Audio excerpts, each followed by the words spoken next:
Viral warganet nyesel bikin steak dari daging kurban. Baru-baru ini, seorang warganet mengungkapkan penyesalannya setelah membuat steak dari daging kurban yang ia dapat, dalam sebuah video yang diunggah akun TikTok @medinara. Video tersebut memperlihatkan 2 potong daging yang tengah dimasak menjadi steak, lengkap dengan bumbunya, termasuk margarin yang ia gunakan. Daging tersebut tampak sudah cukup matang dan akan disantapnya.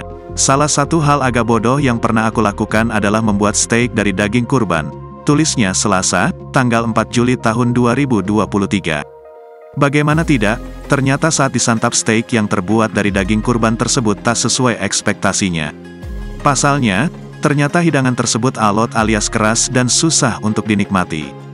Terlebih, ia juga menggunakan terlalu banyak margarin, hingga saat dimasak, margarin pun mencair terlalu banyak, hingga membuat steak tersebut berenang di panggangan.